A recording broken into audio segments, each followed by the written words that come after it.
राधे राधे महाराज जी। महाराज जी, मैं 1 साल से आपका सत्संग सुन रहा हूँ, जिससे मेरे जीवन में बहुत सकारात्मक बदलाव हो रहे हैं। ऐसा मन का कोई भी प्रश्न नहीं है जिसका उत्तर आपसे ना मिला हो। महाराज जी, फिर भी एक चीज पूछना चाह रहा था। महाराज जी, दोष दर्शन क्या है? अगर हमने कोई भोग देखा, मन ने सोचा और कंट्रोल किया, तो क्या इसका भी पाप है? और करने भोगने से पाप होता है? हाँ, नहीं, इसमें ऐसे पाप नहीं, क्रिया पे उतरने पे पाप है। हाँ, जैसे दोष दर्शन उसे कहते हैं, जैसे कोई व्यक्ति बैठा हुआ है, खड़ा हुआ है, कोई आचरण कर रहा है, अब हम उसके सद्गुण तो देख रहे हैं, उसके दोष ढूंढ रहे हैं, और फिर उसको हम चार लोगों में कह रहे हैं, गए तो थे, सत्संग भी करते हैं, सब ऐसे करते, पर लगा के जो बोलना दोष दर्शन, उससे दोष दर्शन। जो बोल रहे हैं वो वर्णन, जो सुन रहे हैं वो श्रवण। पर चर्चा, पर दोष दर्शन, पर दोष श्रवण, ये हमारे अध्यात्म में बाधक है, क्योंकि पर कोई है ही नहीं। बहु नाम जन्मनावंते ज्ञानवान माम प्रपद्यते वासुदेवा सर्वमित समात्मा। सच्ची मानो, आपसे सच्ची कहते हैं, मेरे भगवान ही सब रूपों में खेल रहे, बस छुपा छुपी का खेल ऐसा खेल रहे कि हम लोग पहचान नहीं पा रहे, हम लोग चले जा रहे हैं। वो हमारे साथ बर्ताव करते, हम जान नहीं पाते कि मेरे प्रभु है। मैं जानता हूँ वो व्यक्ति था, वो अमुक स्त्री थी, वो अमुक वस्तु था, वो अमुक जीव था।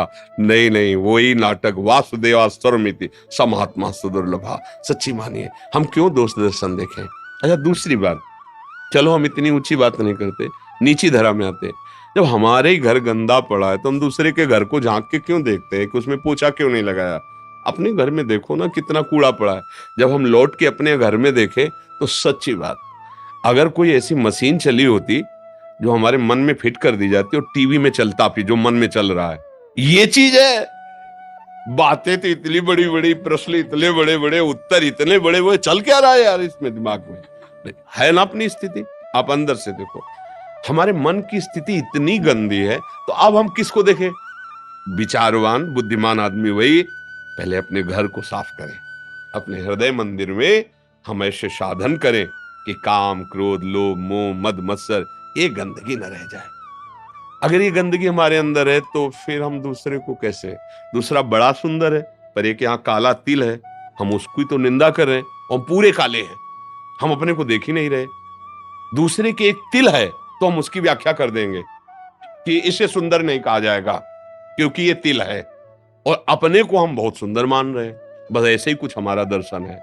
दूसरे के 100 गुणों में से एक अवगुण निकाल करके उसकी व्याख्या करना, और दूसरे के 100 गुण हैं उनमें दृष्टि ही न जाना, ये परमार्थ के पथिक का लक्षण। परमार्थ के पथिक का लक्षण है, जैसे पानी और दूध मिला के रख दिया जाए तो हंस दूध पी लेगा, पानी छोड़ देगा। तो जड़ चेतन गुण दोष में विश्व कीन करतार, संत हंस गुण गाहे पे परिहरिवार विकार। पानी रूपी विकार को छोड़कर उसके गुण रूपी दूध को ले लिया, वही है परमार्थ का पथिक, वही है भगवान का भक्त। अब रही कि मन हमारा गंदी बातें सोचता ही रहता है जब तक भगवत प्राप्ति नहीं होती। ये महीना 2 महीना के 4-5 महीना या साल के भजन से नष्ट नहीं होगा, ध्यान रखना, ये अनुभव की बात कहते हैं। जब तक भगवत तत्व का ज्ञान और भगवत साक्षात्कार नहीं होता, तब तक ये सूक्ष्म होता जाता है। जैसे पहले समुद्र था, फिर धीरे धीरे धीरे नदी की तरह हुआ, फिर सरोवर की तरह हुआ, फिर धीरे धीरे गड्ढा हुआ, फिर एक बिंदु रह गया, और भगवत साक्षात्कार होते वो भी खत्म हो जाता है। अगर कहीं चूक हो जाए तो बिंदु को सिंधु होने में देर नहीं लगेगी। ये विकार सदैव मन में स्फुरित होते रहते हैं। कभी भी आप जग के देखो, सोने के समय तो अगर स्वप्न में पहुंच गया तो चलाता रहता है, नहीं सुसुप्ति में तो थोड़ा चैन है। जहां जगे तो आप खुद देखो, अपने आप ये रचेगा। कोई द्वेष किया व्यक्ति उसकी चिंतन होगा, कोई राग किया उसका, कोई भोग का चिंतन, कोई ऐसा, बस ये लगा रहता है, इसको कभी चैन नहीं मिलता, ये चलता रहता है। अब इसके चलने में हमको साधना करनी है कि रोकना है, तो ये रुकेगा नहीं, बड़ा प्रवाह वाला है। तो इसको प्रवाह को मोड़ तो सकते हैं। जैसे मान लो कोई वेगवती धारा जा रही और हमें उसे कमजोर करना है, रोकना है, तो सीधे पुल नहीं बनाएंगे हम, सीधे बांध नहीं बना सकते, सीधे बांध से रोका नहीं जा सकता। क्या करें, पहले नहरें निकालें। बहुत बड़ी प्रबल धारा जा रही है और उसको हमें रोकना, बिल्कुल रोकना है, तो पहले हम नहरें निकालें। अब इसे रूप पसंद है तो हम रूप दर्शन की नहर के लिए प्रभु की तरफ बढ़ते हैं कि जिनके एक बिंदु सौंदर्य से अनंत ब्रह्मांडों का सौंदर्य रचा गया, ऐसे मदन मोहन, मुनि मनमोहन, विश्व मनमोहन प्रभु के रूप को देखने की लालसा करे। ये नहर खुद रही मन की धारा को, एक एक जितनी भी हमारी चाहते हैं वो सब प्रभु में सहज में पूर्ण हो जाएंगे। अब हम नाम जप शुरू करते हैं, संत संग शुरू करते हैं, भगवत लीला गायन, भगवत लीला श्रवण, ठाकुर सेवा, दूसरों का हित, ये मन की नहरें निकल गई रोकने के लिए। अब जो एक धीमी धीमी धारा चल रही, अब विवेक रूपी बांध लगा दिया। अब वो उफान नहीं मारेगा क्योंकि नहरें हैं, ये पानी नहरों में बढ़ेगा। क्या? अब मन की चाल नाम जप में जाएगी, लीला गायन में जाएगी, रूप ध्यान में जाएगी, ठाकुर सेवा में जाएगी, समाज सेवा में जाएगी। अब उसका वेग बट गया। अब ये तो कुछ कर नहीं रहे, तो सीधा वेग जा रहा। उसके मन में आया कि हमें भोगना है, तो चाहे हम जेल जाए, चाहे ये नष्ट हो, मुझे भोगना है। अब क्योंकि धारा है, अब रोक नहीं सकते तुम।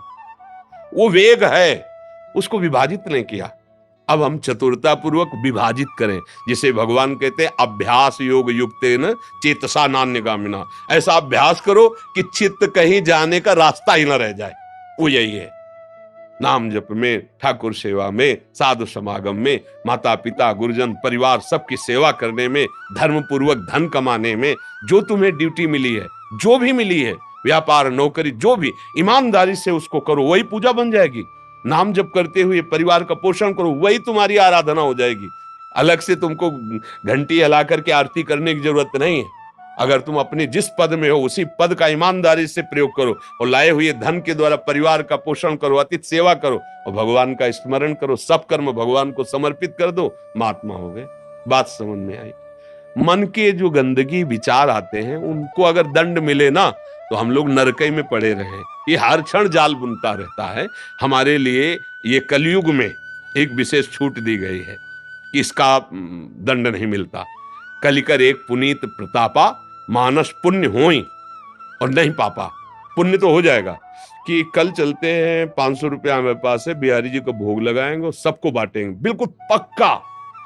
और कल कोई ऐसी समस्या आ गई, आप बिल्कुल तैयार है ईमानदारी से, और कल नहीं जा पाए तो आपको फल मिल जाएगा, भोग लगा के बांटने का आपको फल मिल जाएगा। ये तो हो जाएगा। लेकिन कल इसकी चोरी करेंगे, ऐसा करेंगे और नहीं किया तो आपको वो पाप नहीं लगेगा। ये कलयुग का एक विशेष प्रताप है, क्योंकि हम कलयुगी जीव है। अगर ऐसा हो तो हम नरके में पड़े रहे।